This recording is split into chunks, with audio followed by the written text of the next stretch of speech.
Hello, hi everyone. Coming back at you with another Instagram Live, getting my practice in, being brave again. So thank you so much if you are able to watch this now or watch the replay. So today, I wanted to talk with you about something that I learned 20 years ago that I've been using in my life to make decisions ever since. So most of you watching probably don't know this, but I suffered from an eating disorder for many years. Starting from the age of 13, I had an eating disorder, like different versions of it for quite some time.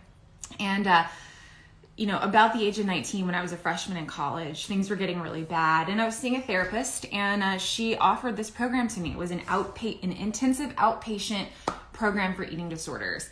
And I immediately sort of just said, I'm not going to do this because look, I was in college, I was working a lot, it cost a lot of money, and it's like, this isn't for me. I don't have time for this. I don't have the money for this. I just don't have the capacity for this in my life right now. And she looked at me and she said something that I'll never forget. And she said, Erica, how much is your life worth? And in that moment, something switched in my head, and I realized that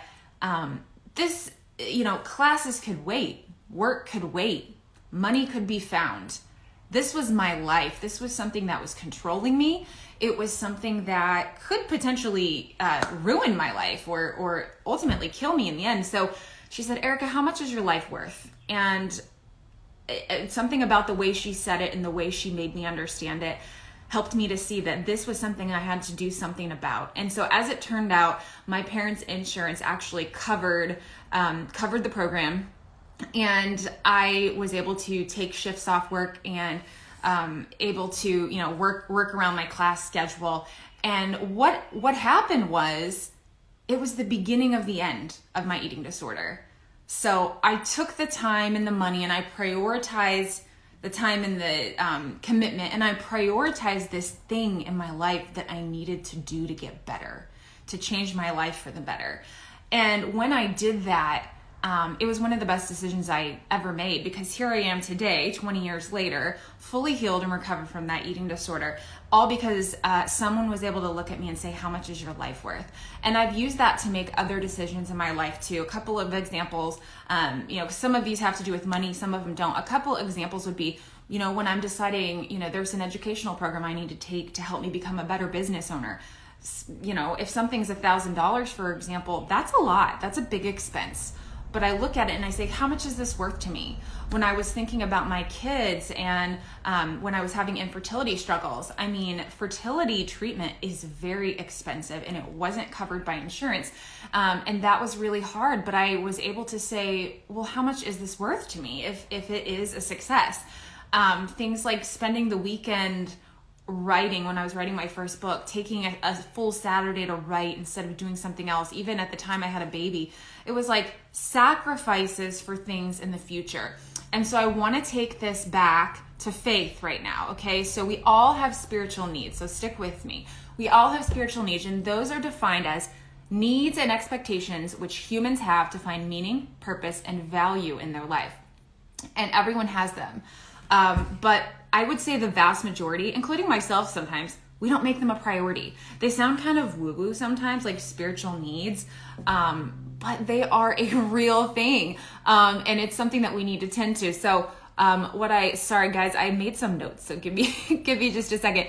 But the thing is, like, as we see people leaving church and, leaving structured faith backgrounds, that I'm not saying that's the end of your spirituality, but what I am saying is that when we leave those sort of structured places, we sort of miss the reminders, we miss the habits, we miss the cues for ways to meet our spiritual needs, and then they become no priority. Look at us. We are busy. We got things to do. We're working. We're taking care of kids. We're cleaning the house. We're doing our jobs.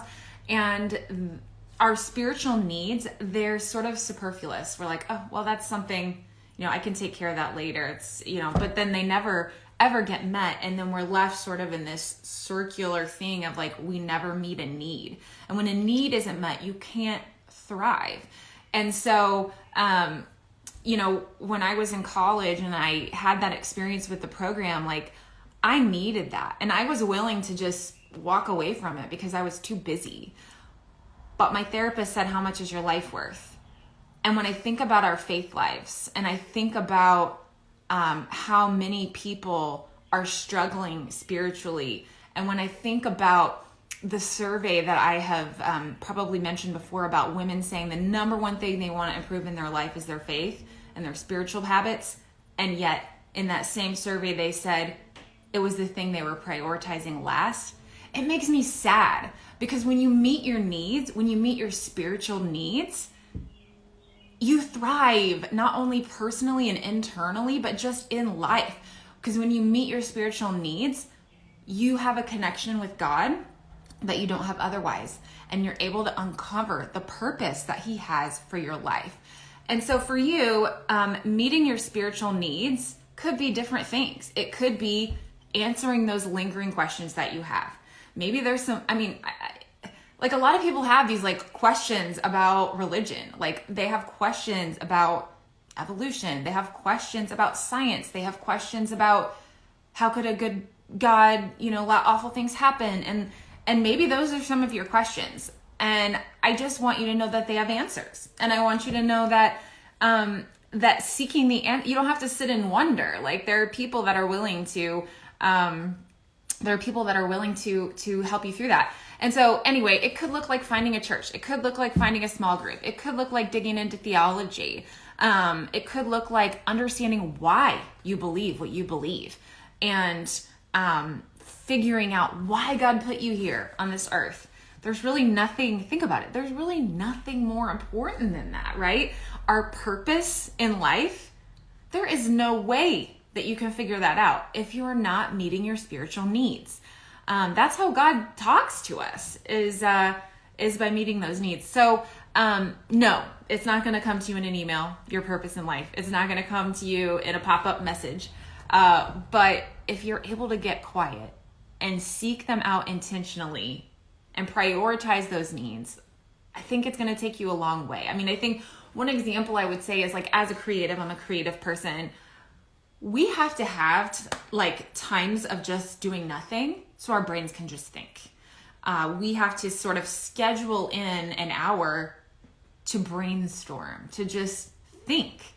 And trust me, I know how hard it is because I don't do it very often. But that is what is needed to understand what you need. So I think what we need to do is take a second and be quiet, even 5 minutes, which sometimes seems impossible as a working mom. I get it. But even 5 minutes to say, like, what are my spiritual needs? Like, how could I meet them? Like, do I even know my purpose in life? I don't know. Just a thought. But on that note, as they say, there is no time like the present. So I would just encourage you to take time, figure out what your spiritual needs are, intentionally meet them. And yeah, that's it. DM me if you have any questions. See you next time.